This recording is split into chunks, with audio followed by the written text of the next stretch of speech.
It's another part of me. Yeah. Yeah. Me. Anyways, what's up, y'all? Show most Death Most. Crispy, we're back in that video. Flop Guy. Every crazy Monster Inc. theory that might be true. Explain in 8 minutes. Let's see what's going on with this. You know, Monster Inc. is the best one. Number one is the best one. Number two, they told the story very like backwards and stuff like that. So it is what it is. But I hope y'all enjoyed the video. Make sure you like, comment. I keep mixing up my words. Y'all don't mind me, bro. Don't mind me. Make sure you like, comment, subscribe. We're on the road to 500.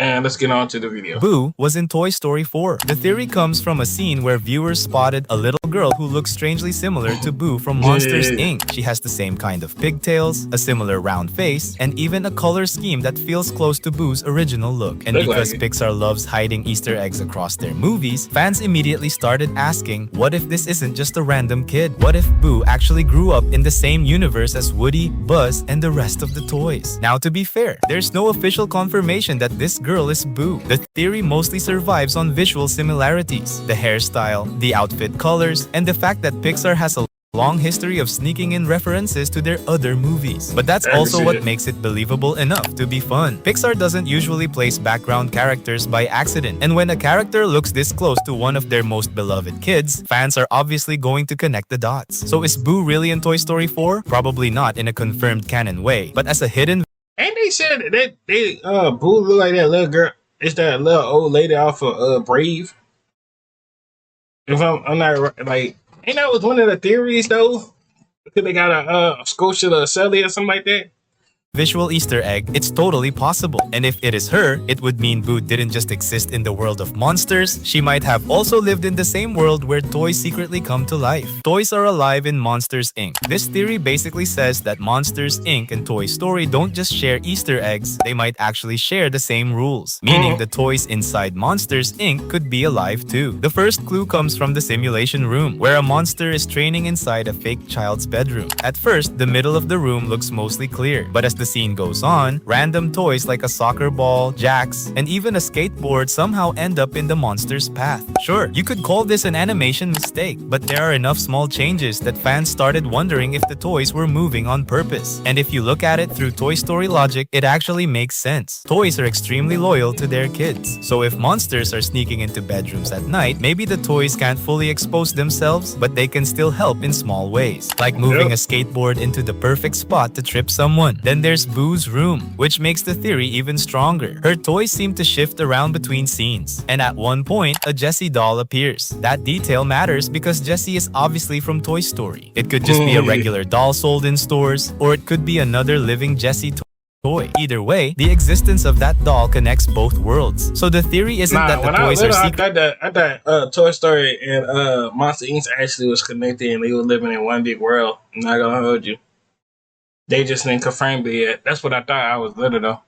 Fighting monsters in epic battles. It's more subtle than that. Maybe while Sully and Mike were panicking, Boo's toys were doing what every good toy does in Pixar's universe, quietly protecting their kid without anyone noticing. Children emits radiation. What if human children actually are dangerous to monsters? In the movie, the monster world treats kids like walking biohazards. One human sock touches a monster, and suddenly the CDA storms in like there's been a nuclear leak. The whole joke is that monsters are terrified of children, even though Boo is basically harmless. But one small detail makes fans wonder if the monsters may not be completely wrong. During the contamination scenes, the CDA uses equipment that clicks like a radiation detector when it gets near Boo. And if that device is actually detecting radiation, then maybe human children aren't poisonous or contagious in the normal sense. Maybe they're radioactive to monsters. That would completely change the movie. The monsters weren't just being dramatic, their world may have spent years hiding the real reason children are feared. Long exposure to humans could slowly harm them. Mike and Sully might be fine because they were only around Boo for a short time. But scarers who spent years entering bedrooms every night may have been taking a massive risk without knowing it. It also adds a strange explanation for why Monsters University was a prequel instead of a direct sequel. If monsters and humans kept interacting after the first movie, maybe that story would get too complicated or too deadly. Now realistically, the detector is probably just part of the exaggerated biohazard joke. But as a theory, it makes the monster world feel feel a lot scarier. Maybe the CDA wasn't just paranoid. Maybe they knew something everyone else didn't. Violet is Boo's mom. Throughout Monsters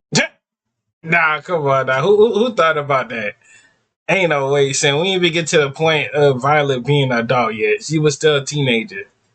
We'll Inc. see Boo how has number an 4 gonna almost be though. impossible ability to disappear and reappear wherever Sully goes. He keeps trying to put her back in her room, but somehow she always finds her way back. At one point, Sully basically drops her on the bed and runs, only for Boo to suddenly end up clinging to him again. Sure, it could just be cartoon logic, but if every Pixar movie shares a universe, then The Incredibles already proves that superpowers exist. So maybe Boo's sneakiness is actually an early sign of teleportation. That would also explain why her parents don't seem to panic when she's missing. If Boo was constantly teleporting around the house, her family might already be used to her randomly vanishing. They may not immediately call the police because to them, this is just something Boo does. Some fans have suggested Boo might actually be a young Violet, since both have dark hair and powers connected to disappearing. But that doesn't really work because Boo's real name is Mary, which we see on her drawing. So, the stronger version of the theory is this. Boo isn't Violet, she's Violet's daughter. The connection mostly comes from their similarities. Both struggle with their powers under pressure. Violet can't protect the plane when she panics, while Boo can't escape when Randall straps her into the Scream Extractor chair. And if Violet grew up and had a child, Boo inheriting a strange ability would make sense. Even Boo's Jessie doll could fit. If The Incredibles takes place decades earlier, Violet could have owned an old Jessie doll and passed it down. It's definitely not confirmed, but from the past. This theory takes the entire door system in Monsters, Inc. and gives it a much bigger meaning. What if those doors are not just portals to the human world? What if they are actually time machines? The idea comes from the larger Pixar theory, which suggests that the monster world exists far in the future. I thought about that. I thought about it. Like the second time I was watching it, I said, what if just like time traveling the whole time?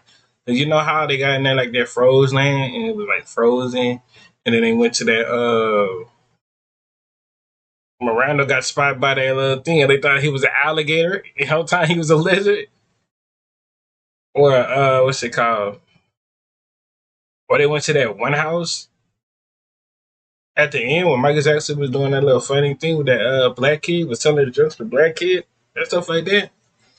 After humanity is either gone, evolved, or separated from the planet in some way. So when monsters enter a child's bedroom, they aren't traveling to a different dimension. They're traveling back to the past, back to the time when humans still existed normally. And honestly, the doors kind of support this. Each door is connected to a specific child, in a specific room, at a specific moment in time. The monsters don't just open any random portal, they have entire systems built around finding, storing, and organizing these doors, like their access points to different human lives. If the monster world is really in the future, then those doors could be advanced technology disguised as simple closet doors. This would also explain why Boo can return home like nothing happened. If the door sends her back to the exact same time period she came from, then her disappearance might not create any obvious timeline problem. From Boo's perspective, she spent time with Sully, but from her family's perspective, maybe almost no time passed at all, or the timeline simply corrected itself when she returned. Of course, the movie itself presents the doors as portals, not time machines, but the theory makes the world feel way deeper. It turns Monsters, Inc. from a story about monsters entering bedrooms into a secret sci-fi movie about the future harvesting energy from the past. Time moves slower in the Monsters universe. This theory tries to explain one of the strangest things about Monsters, Inc. How do monsters keep sneaking into children's bedrooms without parents ever catching them? The answer might be that time works differently between the well, I mean,